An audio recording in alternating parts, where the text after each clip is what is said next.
Channel की सभी updates पाने के लिए सब्सक्राइब करें और प्रेस करें बेल आइकॉन।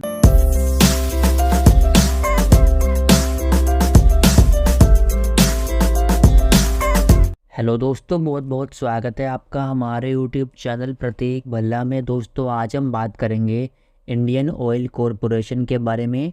दोस्तों 2021 से इसमें हमें एक अच्छी खासी रैली देखने को मिली है और आप देखो यहाँ से लगभग ये 45 से 50 रुपीज़ का स्टॉक था और आज के डेट में ये इसका प्राइस 132 रुपीज़ के आसपास आ चुका है। ठीक है, सो जो इसमें हमें रैली देखने को मिली है पिछले 2-3 सालों में, जो हमें इसमें रैली पिछले 2-3 सालों में देखने को मिली है उसको हम एनालाइज करेंगे नियो वेव के थ्रू और देखते हैं कौन कौन सी वेव इसमें बन चुकी है और कौन कौन सी वेव अब हमें आगे मिल सकती है, वो अब देखेंगे।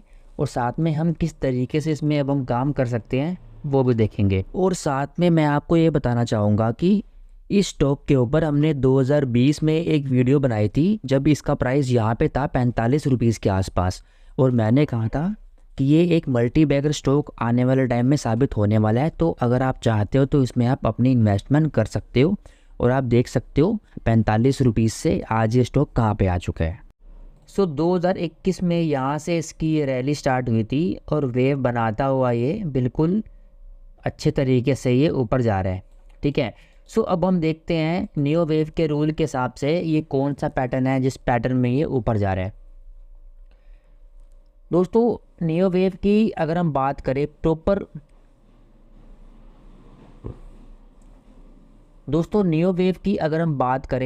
नियो वेव के रूल्स के हिसाब से अगर हम बात करें तो जो ये स्ट्रक्चर है ये 3 वेव में ऊपर गया है। मैं आपको दिखाता हूँ, ये 1 वेव, ये 2 वेव और ये तीसरी वेव अब चल रही है। ठीक है, तो अगर हम बिल्कुल प्योर रूल्स के हिसाब से बात करें तो ये 3 वेव का स्ट्रक्चर अभी है चार्ट पे।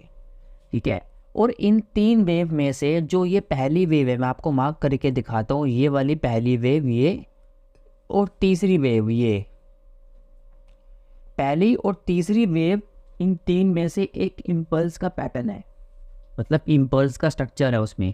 ठीक है, अब नियो वेव के जितने भी पैटर्न्स होते हैं उनमें अगर हम बात करें तो 2 पैटर्न ऐसे होते हैं जिनमें ये 3 वेव का स्ट्रक्चर होता है और उनमें पहली और तीसरी वेव इम्पल्स का पैटर्न होता है।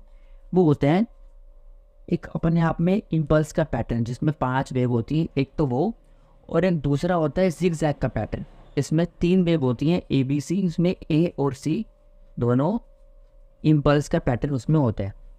ठीक है, तो कुल मिला के अभी ये 3 वेव में स्ट्रक्चर इसका चल रहा है, तो अभी ये कुछ भी नहीं कह सकते। अगर हम प्रॉपर नियो वेव के रूल्स के अकॉर्डिंग बात करें तो ये एक इम्पल्स का पैटर्न भी हो सकता है बड़े टाइम फ्रेम का, और ये बड़े टाइम फ्रेम की ABC की करेक्शन भी इसकी हो सकती है जो किसी वेव में अभी ऊपर जा रहा है।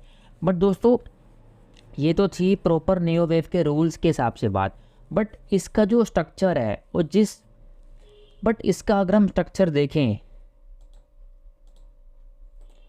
और ये जिस स्पीड से ऊपर गया है इसको देखते हुए मेरे को 70 to 80 बल्कि 90% या मान के चलो, मेरे को लग रहा है कि ये ABC का स्ट्रक्चर नहीं है, ये 1 to 3 का स्ट्रक्चर है जो कि एक इम्पल्स का पैटर्न होता है। यानी कि 5 वेव जो होती है इम्पल्स की, उनमें से ये 1 to 3 उस इम्पल्स स्ट्रक्चर का पैटर्न है।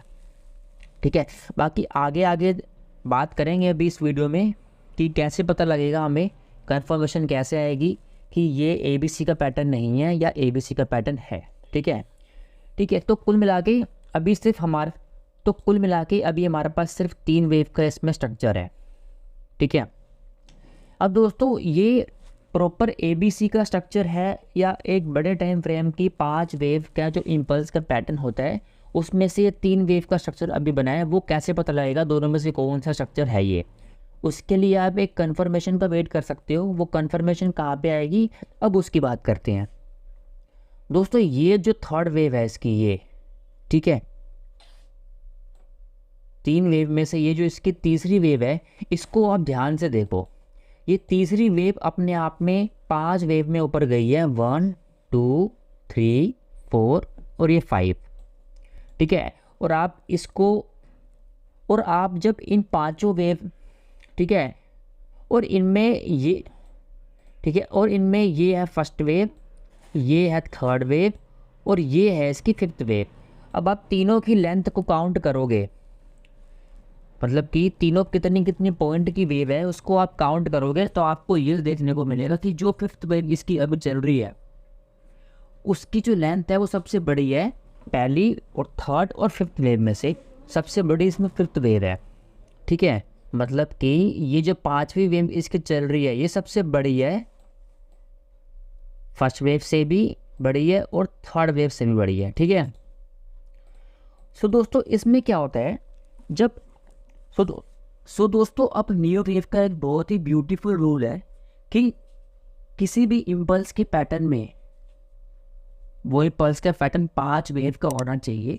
तो उस इम्पल्स के पैटर्न में अगर पांचवी वेव सबसे बड़ी है, मतलब कि फर्स्ट वेव से बड़ी है पांचवी वेव और पांचवी वेव थर्ड वेव से भी बड़ी है, तो उस केस में अगर वो इम्पल्स का पैटर्न बाकी में है बड़े टाइम फ्रेम का, तो फिफ्थ वेव बनने के बाद जो करेक्शन आती है वो कम से कम फिफ्थ वेव के 61.8% तक आती है। और वो करेक्शन फिफ्थ वेव का जो स्टार्टिंग पॉइंट है, मतलब कि जहाँ पे फोर्थ वेव ख़त्म हुई है, उस लो को, मतलब उस एरिया को, उस पॉइंट को वो ब्रेक नहीं कर सकती। मैं आपको थोड़ा सा ये चार्ट पर दिखाता हूँ, ठीक है। जैसे हमने इस पर बात करी कि ये इसमें फिफ्थ वेव सबसे बड़ी है। सो अभी जो ये फिफ्थ वेव चल रही है इसका प्राइस अभी चल रहा है 132 रुपीज़ के आसपास। सो जहाँ पे भी ये फिफ्थ वेव इसकी ख़त्म होगी 135 पे, 140 पे, 150 पे या 160 पे, उस जहाँ पे वो ख़त्म होगी फिफ्थ वेव, उसके बाद जो करेक्शन आएगी, अगर वो करेक्शन इस लो को ब्रेक करती है तो समझ जाना कि जो हम बड़े स्ट्रक्चर की बात कर रहे थे 3 वेव की, वो ABC का स्ट्रक्चर है।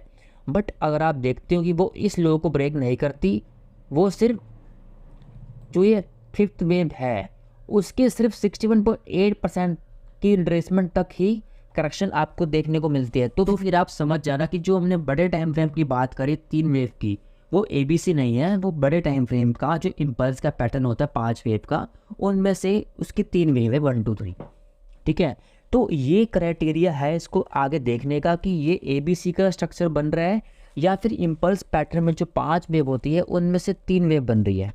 मोटा मोटा मेरे को चार्ट और इसकी स्पीड देख के लग रहा है कि कहीं ना कहीं 5 वेव में से 3 वेव हो सकती है एक इम्पल्स के पैटर्न की, बट फिर भी कंफर्मेशन जब आएगी हमारे पास तो तब की तब देखेंगे, ठीक है, ठीक है। तो अब जो लोग इसमें पहले से अपनी इन्वेस्टमेंट करके रखे हैं, जिन लोगों ने पहले से इसको बाय करके रखे हैं, वो तो भाई आप इसको राइड करो जब तक ये ऊपर जा रहा है, ठीक है।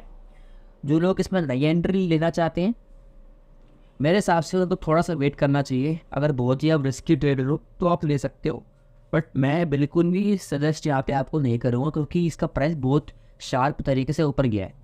अब जब तक हमें थोड़ी बहुत इसमें करेक्शन देखने को नहीं मिलती, मेरे हिसाब से हमें नई एंट्री इसमें अभी नहीं लेनी चाहिए, ठीक है।